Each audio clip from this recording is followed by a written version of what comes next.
Hello everyone and welcome back to Lesson 6 in the Art of Wedding Photography course. You are here with Caroline Callahan and the course is brought to you by Shaw Academy. Before I get into tonight's lesson, I do briefly want to talk about the final assessment, as you may want to start preparing for this. It will become available in your student login area once you have completed Lesson 8, your final lesson. It's great to put on your wall for potential clients to see, and certainly really good to have for your CV. It'll consist of 100 multiple choice questions and it requires a 70% pass rate. Now, I do recommend taking the mini assignments that do appear after each lesson, as they are great practice for the final assignment. Again, these are available in your student login area. Now, there is an admin fee involved in taking this assignment. There's a few different options depending on what you want to go for. You can get a digital PDF or you can go for a printed copy. So please see your student login area for exact details once it is available. Okay, so let's just do a quick recap before we start into tonight's lesson.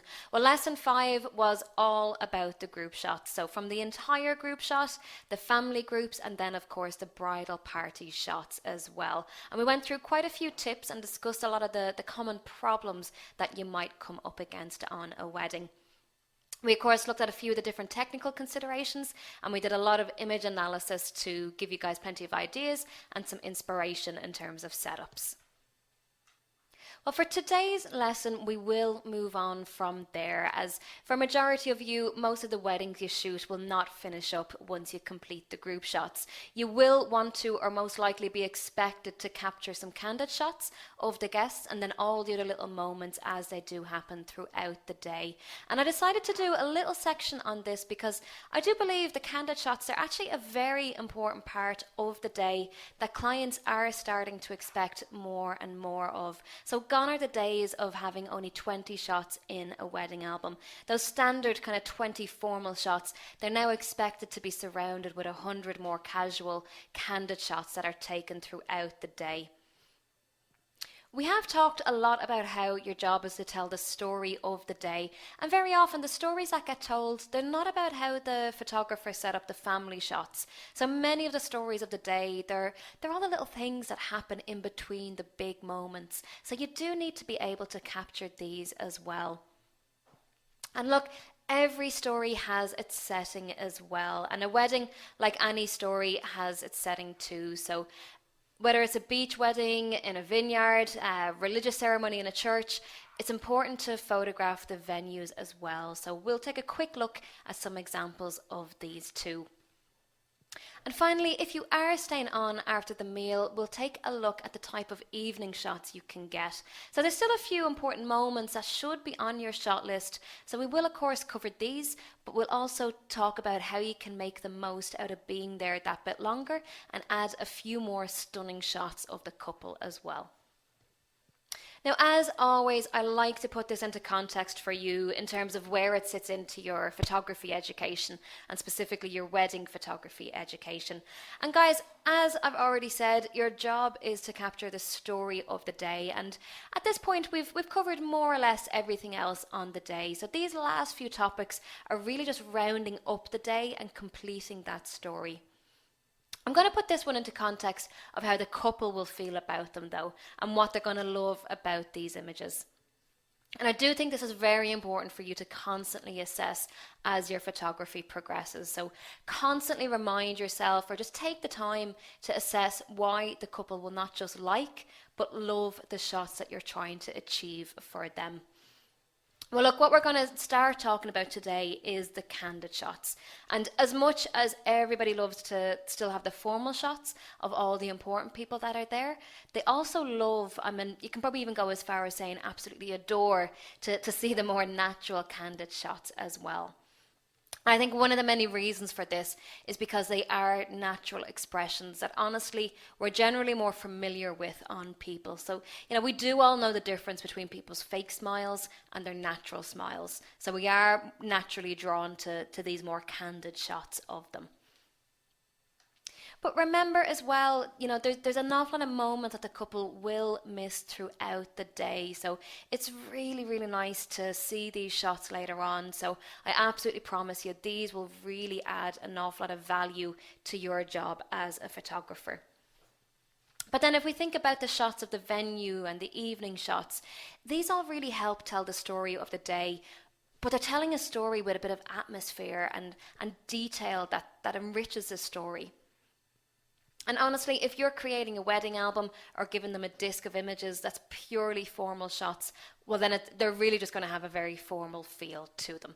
Whereas if you have a lot of informal, candid shots and then shots of the venue and the details throughout, it's just adding a whole other dynamic to the album or the images that you're given to your clients. And honestly, you'll see your albums will jump from having maybe 20 pages to instead having 30 or even 40 pages instead.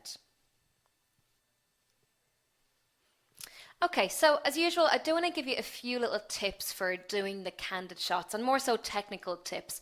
I know a lot of people do tend to ask me, how can you capture these shots so quickly? And to be honest, at this stage, I am very comfortable using manual mode, and so generally I can adjust my exposures quite quickly. If you can't though, or if you do find there's just too much happening in a situation where the light is changing too quickly, well then you might want to consider using a semi-automatic mode, something like AV, S or P mode, okay? A or AV mode, that basically stands for aperture priority. And that basically means you decide what aperture you want to use and the camera will work out the rest of the settings for you. S or TV, basically shutter priority or time value mode. That means you pick the shutter speed and your camera works out the rest of the settings so that you can get a correct exposure. Finally, we also have P mode, which is program mode. It's a very underrated and very underused mode, to be honest. This basically allows you to change either the shutter speed or the aperture, but then the camera will change the other settings for you. So if you just adjust your shutter speed, it will change your aperture or your ISO to get the correct exposure. Whereas if you decide to change your aperture, it will instead change your shutter speed or your ISO to get the correct exposure. So any one of these modes can be very, very handy, especially if stuff is going on all around you or if you are moving in and out of different lighting situations. But if you do use this in combination with spot metering, well then it means you're exposing for a very specific part of your image. So you basically make sure to meter from the person or the part of the image that is most important. Now this is definitely well worth experimenting with well before any wedding day to see if you do prefer this method or if you prefer to use evaluative metering, which is much more general. Now spot metering, I will absolutely say to you, it does take a whole method to learn around that one, so definitely requires practice, but we do cover that in the UPP course, the Ultimate Photography Program, if you do want to learn how to use that. Now it's also worth using autofocus. So even though I'm happy to use manual mode to figure out my exposures, I will still use autofocus maybe 90% of the time. Now you might prefer to use servo focus. That basically just tracks the subject, so it can be great for moving subjects. So something like the bride walking up the aisle. If you have your camera set on servo focus, that will basically track as she's moving towards you and keep the focus on her. Again, well worth practicing with well before any wedding day. Not every camera will have it, but certainly very handy if you do. But look, if all of these terms are completely new to you, well then it's really well worthwhile taking a look at our Foundation in Photography course. That does cover majority of the subjects quite extensively. So everything from the aperture priority and shutter priority modes are covered in the Foundation course. But then, like I say, there's other subjects like spot metering. It is a much more advanced technique, and that is covered on our UPP, the Ultimate Photography Program. So look, if you want more information about those, don't hesitate to contact somebody on our support team, and we'll let you know how you can join either one of those courses. Okay, so look, the candid shots, they are something that you need to be looking out for throughout the entire day. So literally from the morning when everybody's getting ready, there's an awful lot of banter as well as a lot of emotional moments. So from then right up until whenever it is you're actually leaving, it's important to be capturing all of these moments. And to be honest, this one can be a hard one to teach. Probably the best tip that I can give you is to learn to anticipate moments. So, the more familiar you become with weddings, the more you will begin to spot similar moments happening. So this is a classic one to get, what you see on screen now, the bride hugging and laughing with her guests. And you will notice after the ceremony, everybody's going to want to give the couple their well wishes. So if you make sure to just hang around relatively close at this point, you can get something like this quite easily. Now, in this particular case, the photographer, he has stayed close enough and he's photographing over somebody's shoulder with a wide angle lens so he can take in as much of the scene as possible. Now, the bride, she's surrounded by family, so we've got lots of natural expressions, lots of emotions, and that's literally just by hanging around and watching and anticipating what's going to happen. As the day progresses, of course, there's going to be more and more moments, and this is another great one to get. The groom relaxing with the guests. He's just having a drink. Again, very, very easily to watch out for and very easy to anticipate.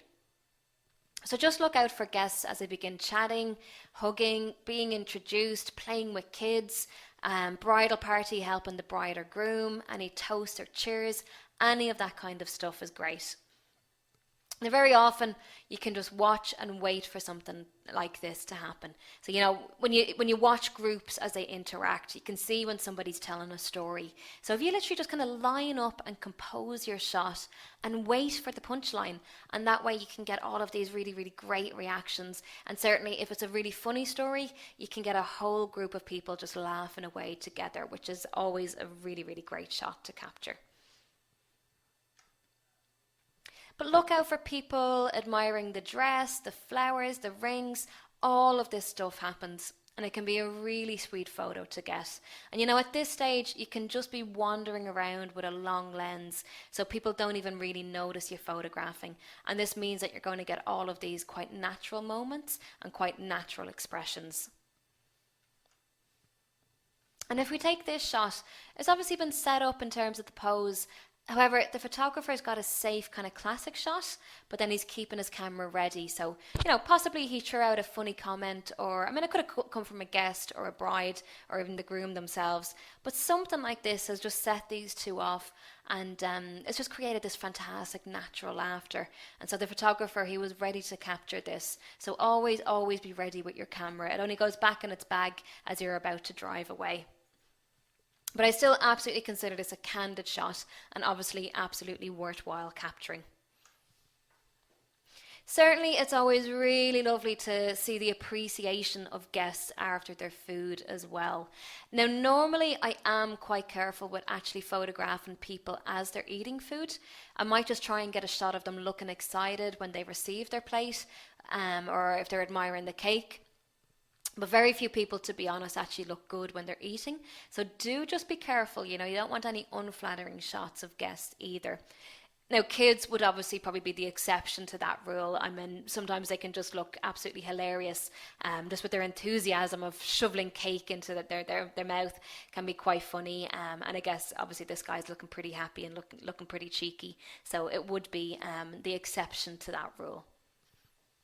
But honestly, this is something that you really should be doing throughout the entire day. So from the bride and the groom getting ready, the ceremony, the reception, there's always those times when you'll have lulls in the day. So use these to get candid shots. And once everybody is seated, it can be a great opportunity to get a few informal group shots like this as well. So do make the most of that.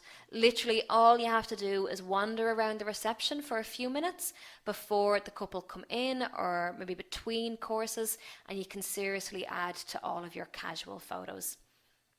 And that's very much the point of these images. You know, you want to be able to tell the full story of the day and of everybody who was there. You know, do remember, even if people haven't been singled out to be included in the formal shots, they have still been invited to the wedding by the couple, and so they still obviously must be quite important to them. But whether or not you're creating an album, or you might just be given images on a disc or a USB stick, shots like these, they break up all the formal shots and they add a lot of value to your work as a photographer. Now, certainly, if I have a second photographer with me on the day, well, then all the better, okay? They can maybe move around the reception while I might be doing the shots with the couple. This is going to be your call when you're out there. You know, you may want the second photographer helping you out with group shots or the formal shots. You might want them capturing candid shots going on behind you, or even different angles or different group setups. So you absolutely need to make this call. But if you know you're going to be leaving early and you're feeling pretty confident about the group shots, well, then maybe you send them off for a little bit, because it really, really is worth getting a few of these candid shots. Okay, so we'll move on and we'll talk about another set of images which I think is quite important to get, and that's images of the venues themselves. Now, do try and think about where you might fit this shot in. Ideally, if I can get shots of the venue early in the morning before they fill up with guests, I will try and do that. But honestly, it really, really does just depend on how your day is organised. In this particular case, the bride was getting ready in the hotel, so it made it very, very easy for me to get this. However, there will be plenty of times where she might be getting ready at home, and you might only come to the venue for the reception as it is. So in that case, look, not such a big deal, still worth capturing. It might just be kind of a bit more full of guests or cars, but still well worth capturing. But do remember, again, bringing it back to that idea of telling a story, and every story starts with the setting. And also, the bride and the groom, they have chosen this venue especially to host their special day. So, as I said back in lesson 1, if it's important enough for them to spend a lot of money on, it's important enough for you to capture. And often wedding venues, they can have these really beautiful gardens or different features. So do try and include a few shots of those as well.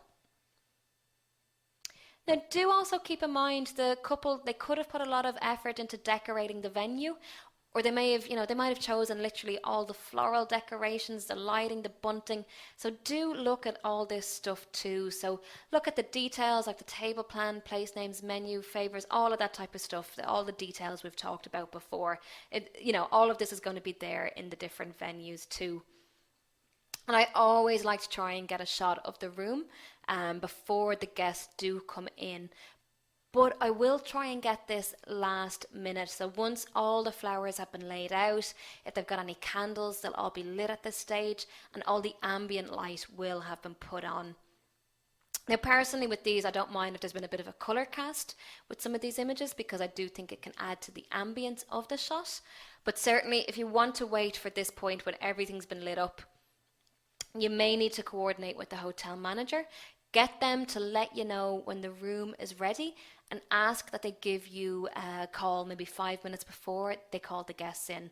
Now, hopefully they're really well organised, but to be honest, I found they always wait last minute to light any candles. So I do find I'm usually doing this last minute myself. But don't forget, it's not just where the reception is happening. Often the ceremony could be in a completely different location. It could be on a beach, a church, vineyard. So wherever it is, make sure to get a shot of the exterior and the interior, again with any decorative details as well. Now, I like to start off with a nice big wide angle shot to get in as much of the location as possible, and then I'll start to move in and look closer at details and decorations. Now, I've had a lot of students ask me about this, and is it possible, or could you get away with maybe taking these photographs on a different day to save you having to do them on the wedding day itself? And I would always, like, my personal preference, I'd always say no to that. Now look, if you want to go do that and you can have a little stock shot of each venue that you're photographing in, it's no harm. But really, I just think, if I'm showing the couple a photograph that I've taken on a really nice, bright, sunny day, and really their wedding was quite dark and it was raining and the weather was completely different, they might think it's a little bit strange. It won't quite fit in. It'll be a little bit out of context.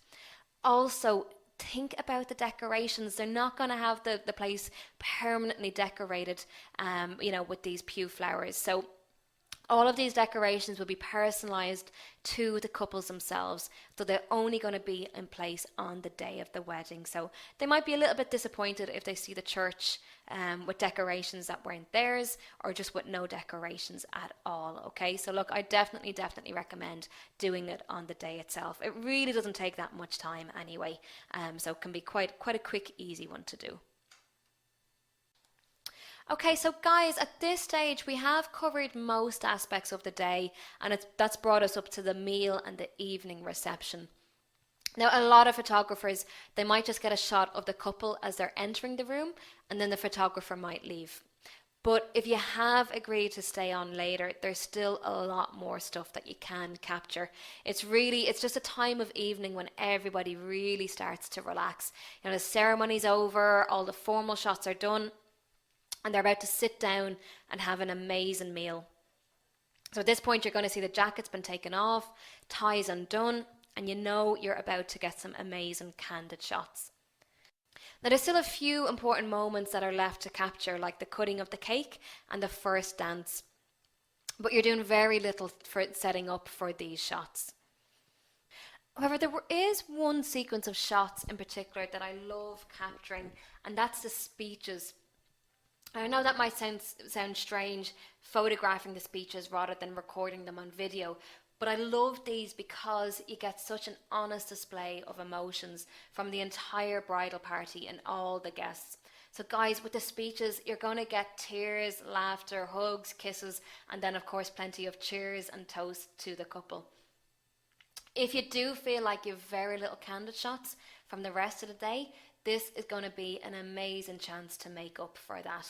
And if you just look at this image, you can see the bride and the groom, they're very relaxed. They're just sitting back with their glass of champagne. The groom's got his arm draped around the bride, and we can see their family are giving a toast to them. And everybody's just looking super, super happy. So these are the type of shots that the couple will absolutely love. Now, there's a couple of handy tips just for preparing for these. Number one, probably one of the most important tips, is to find out who will be given what speeches when. Now, traditionally, they start after the meal. However, I've been to plenty of weddings where a nervous father of the bride, he might just want to get it over and done with, so they might actually do his speech before the meal is even served. And honestly, you don't want to disappear and miss these shots. If you do, they're much less likely to choose any other images of any other speakers. Another handy thing to look for is the floral arrangements. Now, very often these can be quite high, they can obstruct the people in the images, and honestly, it might sound a bit silly, but tall table arrangements, they're a little bit of a pet hatred of mine, just because they've ruined so many shots, blocking people out. However, now with experience, I guess I have become a bit cheekier, a little bit bolder, and I might now just remove them from the top table. I don't go around, I don't remove them from every single table, but maybe just the top table, as it obviously has all the important people up there. Now, it's always best to just explain why you're doing this, just let the couple know what it is you're doing. Remember, it's something they have chosen, so they might be a bit offended to see you remove them. They just think you're removing them because you just don't like them. But usually they're very understanding, and they can actually really appreciate what it is you're doing once you do explain. But lastly, don't forget to move around. So obviously you probably will make sure to concentrate on the top table that little bit more. That's obviously going to have the couple, the bridal party, maybe the parents. But keep in mind, all their best friends and their family, they're all scattered all around the room. And honestly, I know certainly with Irish weddings, we've got plenty of time. The speeches can go on for quite a while. So I do find there's plenty of time to move around the room a little bit. Now, I do also try and be conscious of not standing in people's way too much either. So at least if I'm moving, I know I'm not blocking one person's view the entire time. Now, with the speeches, I do like to get a shot of each individual speaker. So I might get a simple shot like this, but then I'd probably move around and get him from different angles and maybe include the guests all around him, a bit more like the previous image. But one of the few obligatory shots to get in the evening is the cutting of the cake. Now, if you're not staying for the full evening, it is important to suggest or at least ask the couple, would they like to do a mock cutting of the cake? So you do a fake cutting of the cake. A majority of couples probably will agree to it, but certainly worth asking. Now, if you are staying for the real thing, this is usually done just after the speeches, but before the first dance. Again, it's very, very important to clarify this with either the couple or the wedding coordinator or hotel manager. It's definitely one that you don't want to miss, so don't take anything for granted. But once you are doing it, do take the time to set the couple up. Maybe try pick a spot where you can zoom in to just the two of them on their own. You know, if there is a nice background, well then that's all the better. But in all honesty, there is only so much you can do because the cake will have already been set up.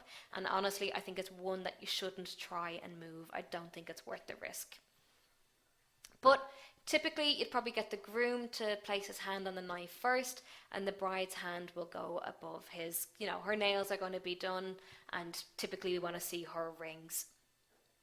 Now, as always, get a full length shot, mid length shot, and you might even want to get in a bit closer and maybe even try a few different angles as well. Hopefully at this point you have already got a shot of the cake on its own, but if you haven't, now is definitely the time. Once the couple are done doing this cutting of the cake will be taken away and cut up properly and distributed around their guests. However, I do think if you're hanging around, it's so much better to just get the real thing. You know, that way you can get a shot with all the guests surrounding the couple and acting as a paparazzi. And again, it just really helps it in capturing the excitement of the moment. Now, I always love to swing my camera around and get a shot of all the guests as they're taking photos of the couple as well. Then I'll step out of their way and I'll let them get the shots too. Again, it's one of those that you really can't avoid. You know, everybody's going to want to get this shot. Just make sure the couple are looking at you for your shots. Again, be loud and be clear and just good communication to make sure you get it right. Okay, so at this point we're reaching the end of the day, and I guess, you know, now we've come to the first dance. This is one that you can't really direct, but do be prepared to move around the dance floor. You know, get the couple from different angles, them on their own, them with their guests in the background, when the bridal party join in. Always watch for the end of the dance as well. You know, the groom, he might pick up the bride in a big embrace or give her a big hug or a big kiss. So always watch for that moment. Now for me, I typically, probably again maybe 80-90% of the time, I'd be using fill flash in a lighting situation like this. And I've kind of hinted at this a few times, and look, myself and William, we do expand on this in the UPP, the Ultimate Photography Program, because it's obviously quite a lot. It's quite an advanced technique, so a bit more than what we have the time for in this course. But basically, you need to be aiming to balance for the ambient light. So do try and get your exposure as correct as possible for the room. Very often in these situations, it might mean using quite a high ISO. You could be using like 3200, maybe even higher, maybe a wide open aperture like f2.8, and maybe even a relatively slow shutter speed like 1/60th of a second or something like that. Okay, you might even go even slower again. However, you know, if I'm using a bit of flash, it will help kind of balance the exposure. And literally, I mean, you can just have it set on TTL, so that's through the lens, and that basically refers to how it's going to meter for the exposure. So it does communicate, typically depending on what brand you're using and what brand camera you have, typically they do communicate quite well together. And that just means that you'll get an exposure something like the one we have here. So we can see an awful lot of ambient light in the background, but the couple themselves have a little bit of fill flash on them, so their skin's kind of nicely illuminated. There's no kind of overly strong colour cast on their skin. And you can even get a little bit experimental with this one. Like I've said, you might want to use a bit of a slower shutter speed, like 1/30th of a second or even 1/15th. Maybe even you go even slower. And basically what will happen with that is if you're using the flash freezes the motion of the couple. So it freezes whatever it illuminates. But if you let your shutter speed stay open a bit longer, you'll still capture the movement as the couple move through the image. So it can give you quite a creative look to play around with. And finally, if you have stayed on this late, I always think it's worthwhile trying to get a few last formal shots of the couple together. Now, absolutely pre-discuss this with them before the wedding, but if they're asking you to stay for the evening, talk to them about doing a night shot. They can be super, super romantic. But do try and get adventurous with your lighting at this point. You know, remember the venue, they have set their lighting to create a really beautiful atmosphere. So in this case, the couple are completely backlit, so the photographer didn't use any flash at all. He just set the couple up in front of the fairy lights and he exposed the fairy lights correctly, and then that way the couple have actually stayed dark and therefore has created this silhouette. Now it looks really, really beautiful. Again, it would have been quite a wide open aperture, probably something like f2.8, and that way, because he's focused on the couple themselves, all these lights in the background, they're actually quite soft, they're a little bit blurred out, which again, it's just helping add to that ambience. Now, taking the couple outdoors, it can be super romantic as well. And to be honest, this image actually more or less has the same principle as the previous image. But in this case, the couple are being backlit with off-camera flash. And so that's a fantastic way for you to start getting creative with your lighting. Now, it's also, you know, it can be quite easy for night shots to become very bland if you're just using direct flash the whole time. So if you want to do a little bit of off-camera flash, for this you will need to get yourself a trigger. And that helps your camera and your flash communicate together even if they're not actually attached. Now you probably will still need a stand or a tripod to put the flash on itself, or if you do have an assistant that you think is small enough that can crouch down behind the couple, you can always ask them to be standing behind them as well. Now you will need to be careful if there is a big gap between the couple's bodies. You know, if you're photographing them from straight on, you can very easily experience flare from the flash. So do watch out for that. Sometimes it might actually add to the shot, and if so, that's absolutely fine. But in other cases, it might just be a bit distracting and ruin the look of the image. But for that reason, if you want to avoid that flare, well then a closed pose or a V pose can work really well for that reason. I think a closed pose is much better, to be quite honest, and that way you see their silhouette, you can see their profile quite nicely in the images. And you can see with it, it's basically creating what's called rim lighting up around here, just all this lighting around the edge of the couple. It's rim lighting. So very, very popular effect. It's creates a completely different atmosphere than if the flash was straight on. So it can be quite unique. And again, very, very different to what your typical I guess wedding couple will be used to seeing. And it's certainly not the type of image majority of their guests will come back and show them. Now, if they're not quite willing to go outside, you know, if it's like the previous image with a bit of snow, or maybe there's a bit of rain, or just bad cold weather, whatever reason, if they're not willing to go outside, very often the venues themselves, they will have a lot of really beautiful features that are really well worthwhile incorporating into a few shots, especially if you have done all of your bridal shots, all your formal shots in a different location. So remember, again, your couple have chosen this venue. You have to presume it is because they do like it. So just look out for beautiful chandeliers, archways, doorways, any kind of window features, stairways, anything at all like that. Basically, if it's visually pleasing, if it's pleasing to the eye, well then you can place your couple within these features and just give your directions and posing as usual. Lastly, very often if you are staying on very late, do ask the couple, have they organised any kind of fireworks or paper lanterns, or do they want to do any fun shots with sparklers? Now, a secret for these shots, guys, there's a few different ways you can approach them. Number one, if you get a nice setup shot of the couple. So basically set them up like this. You might try 1 or 2 shots with a slow exposure and flash. So the flash will illuminate the couple and it will freeze their motion. Now if you tell them to stay really, really still, you might get away with not having any ghosting from the slow exposure. So basically set your camera up. You probably have to have it on a tripod if it's a long exposure. But like I say, the flash will freeze the couple. Again, remind them to stay still for the remainder of the shot. And then you might get a few shots going off like this with a few fireworks going off in the background. So that's one way to do it.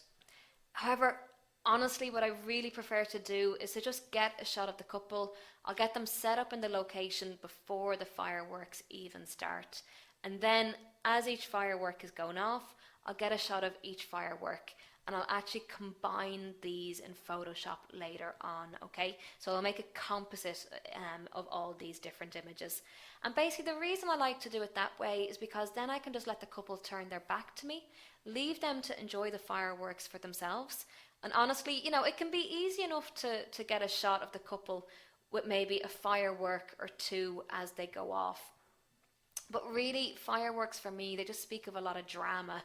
And I've just found if you give the couple an image with maybe 1 or 2 fireworks going off at a time, it's a little bit underwhelming. A lot of couples, they do want to see shots like this. So with loads of fireworks going off at once. However, honestly, more often than not, it just doesn't happen like that. So in this case, Photoshop very much becomes your friend. So there it is, guys. At this stage, you've successfully shot a full wedding, and now you've potentially hundreds or thousands of images to go home to download and start editing. Now we will talk about that scary part in our next 2 lessons, okay? We will talk about just kind of streamlining your workflow, I guess, but I'll talk about that a little bit more shortly. Hopefully at this stage you are already starting to feel a bit more confident about going ahead and shooting weddings. Now I know really this is only the beginning for so many of you, and obviously there's an awful lot more that we can be teaching you. But look, for the moment, let's just do a quick review of what we have covered in lesson 6. So we've had a good look at the type of candid shots that you should be striving to get. So throughout the entire day, all those little moments in between the big moments, but also just capturing the guests as they're enjoying their day as well. Then we looked at shots of the venue, so both exterior and interior shots. And finally, we finished up talking about the many different shots you can get if you do stay on after the meal. Of course, we've had a look at plenty of examples as usual. So hopefully you've got plenty of ideas from all of that. Like I say, our next lesson is going to be all about post-production. So at this stage, you potentially are going home and going to have thousands of images to work through. So we're going to teach you an efficient post-wedding workflow, okay? So we want to really streamline that workflow for you. Talk a little bit about some batch processing that does help with that.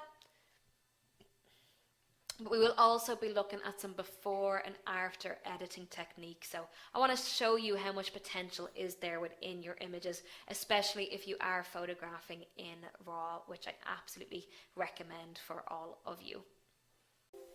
Hi everyone, William here again, the Head of Education here in Shaw Academy. Just wanted to quickly talk to you about your pathways with Shaw Academy, what you can do beyond this course.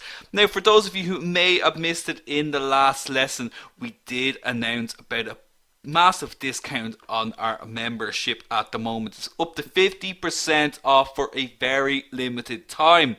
So if you want to upgrade and have access to every single course that we have here in Shaw Academy, be sure to get yourself signed up as soon as possible. But as well as having access to all the courses, there's a lot more that you can do here with Shaw Academy to achieve your goals. We have pathways for students to achieve success. And there's 2 types of pathways that you can take with us. We have what are called fast track pathways, which are designed to get you to your goals as quick as possible.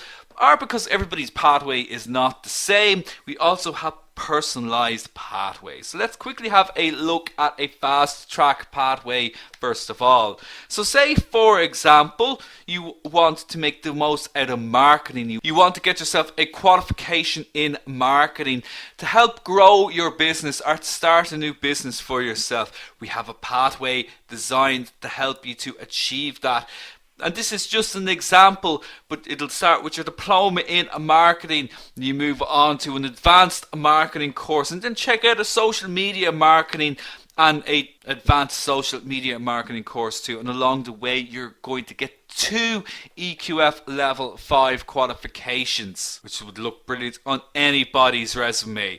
We also have photography pathways to help you realize your dreams of being a photographer, our nutrition pathways, as well as many others. If you simply go to shawacademy.com, you'll find a list of pathways there on our homepage below the fold. However, you can create your own pathway as well. You have the ability to be able to take any course here in Shaw Academy as a member, so you can create your own road to success. So you might have an interest in nutrition, so you complete our nutrition courses. And you realize maybe you want to start a nutrition business for yourself, so you check out our digital marketing course. Then you might find from our digital marketing course that there's a gap in the market, so you want to develop a nutrition based app for yourself. But you need to promote that app, you need to grow leads for yourself, so you check out our social media marketing course. Then you're making a little bit of extra income for yourself, so you might decide that you want to invest that, and you check out our trading course to increase your profits even more. All of this leading to success. So you can create your own path with Shaw Academy, and we are there every step of the way to help you to realize your goals.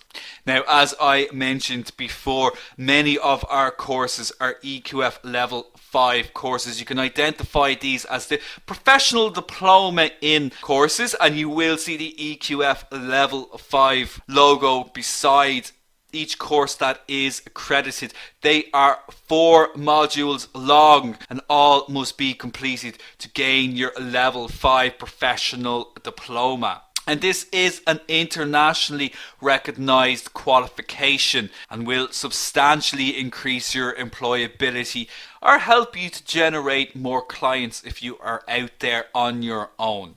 So remember, with this membership, you're going to have access to all of the courses. You're going to have exclusive content for members only. You're going to have level 5 qualifications. You're also going to have premium student support, and you have uninterrupted flexible learning. You can learn in your own way and create your own path. Do remember that this really is only for a limited time. So upgrade today to start enjoying the benefits of membership straight away. I'll just bring up those prices for you once again. So that Shaw Academy membership, that discount is only available for a very limited time. The 12-month option is our best value option, and as I mentioned before, will give you plenty of time to complete those level 5 courses. But there's plenty of other options out there to suit every pocket. It is available in over 30 different currencies. So thank you once again for your time in allowing me to bring this special offer to you. If you have any questions at all, please reach out to us at support@shawacademy.com. Thank you once again, and goodbye for now.